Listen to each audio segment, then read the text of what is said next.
What's going on, everybody? Welcome back to the 4-4 YouTube channel. Welcome back to another transactions video where I, Hutch, deliver you 5 transactions that you need to make in your fantasy football league for this week. Before I get in this video, want to get access to some amazing fantasy football content to help you win your fantasy football leagues with 4-4 football?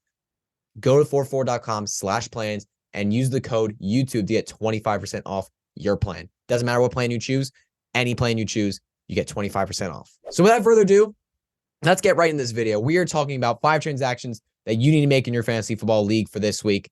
The first one, we're talking about a big buy. One of my favorite buys in fantasy football for this week is Tyjae Spears, running back of the Tennessee Titans. The Tennessee Titans recently traded away Kevin Byard. He's been an all-pro safety before. He is a great player. This kind of shows the Titans are accepting that we're kind of on the downhill here and we're going to start tanking. There are rumors circling about Derrick Henry's trade.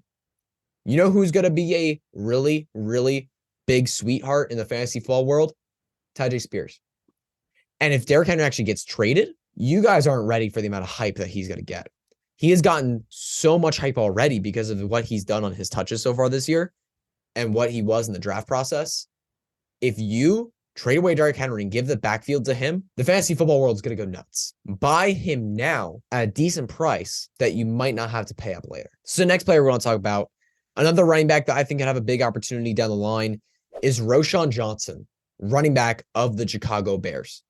Now, Roschon Johnson has been so far disappointing this year.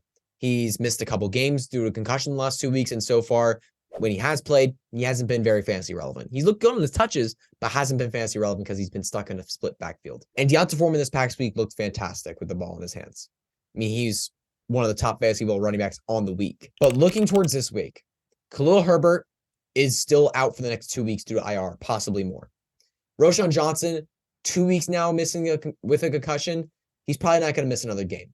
He almost played this past week, and players don't usually miss more than 2 weeks due to a concussion. He's going to have a big opportunity because without Khalil Herbert in the offense, this gives Roschon Johnson the opportunity to be the number 1 back in the offense. And if he comes through and takes advantage of this big opportunity, he's going to see a lot more touches even when Khalil Herbert comes back. And as a result, he's going to be a lot better for fantasy football. You might not even have to trade for him. He's been dropped in a lot of leagues. He's the 8th most dropped player in Sleeper overall in the week right now. He's available in just under 50% of fantasy leagues on Sleeper. You might be able to add Roschon Johnson, not just trade for him. Add him. So get Roschon Johnson in your fantasy teams, whether it's adding or trading for him. Next player I want to talk about is Rhamondre Stevenson. I think he's a good buy low candidate.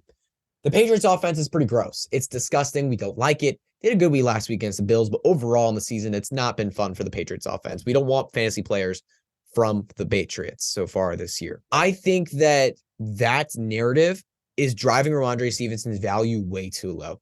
Rhamondre Stevenson, while it's been inconsistent, he's been a solid fantasy asset this year. He's currently a top 20 running back on the year. In the last 2 weeks, he hasn't been getting the rushing workload we want. Only 19 rush attempts combined within the last 2 weeks, but he's been getting the receiving work. 12 targets within the last 2 weeks combined. 12 targets. Zeke is just not getting those target numbers. And as a result, he's going to be good for fantasy. It might be gross sometimes because of this offense, but he's going to be a solid fantasy football asset. And I feel like people aren't respecting him enough. I've seen plenty of people benching Rhamondre Stevenson in the last few weeks. I want to trade for him. I think he's a solid fantasy football asset. His talent is clear. He's a good player. I think he's worth trading for. I think his value is just a bit too low. All right, moving on. We are talking about the third player here. We're going to get a little bit negative. We're going to drop Zach Evans in fantasy football leagues. I talked about him as a massive bench and a massive trap last week in fantasy football, and that worked out quite well for me. He played 0 snaps. He played behind Darrell Henderson or behind Royce Freeman. But why are we surprised? He got beat up by Kendrick Miller at TCU and had an okay career in college. He got drafted in like the 6th round behind plenty of other running backs. Zach Evans has not gotten himself on the field, even with scrubs in front of him. And that shows you everything you need to know about Zach Evans. He's not worth your time in fantasy football. I would drop him. If you can sell him for anything in Dynasty, I probably would. All right, so moving on, something a little more positive to end the show. We're talking about adding or potentially trading for Josh Downs.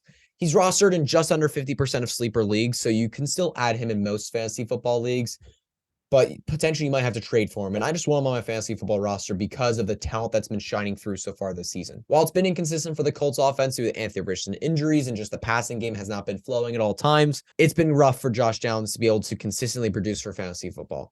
But there are games where the passing offense has been rolling and his talent has truly shined through, especially this past week. It was really, really good. Really, really good. He clearly showed a good relationship with Gardner Minshew. If that continues throughout the rest of the season, Josh Allen's going to be a really, really good fantasy football asset. So I would be looking to buy that in fantasy football. But that's going to be it for this video today. Thank you all so much for tuning in. We will see you not next week, later this week with a matchups video, preparing you for week 8 in fantasy football. See you then.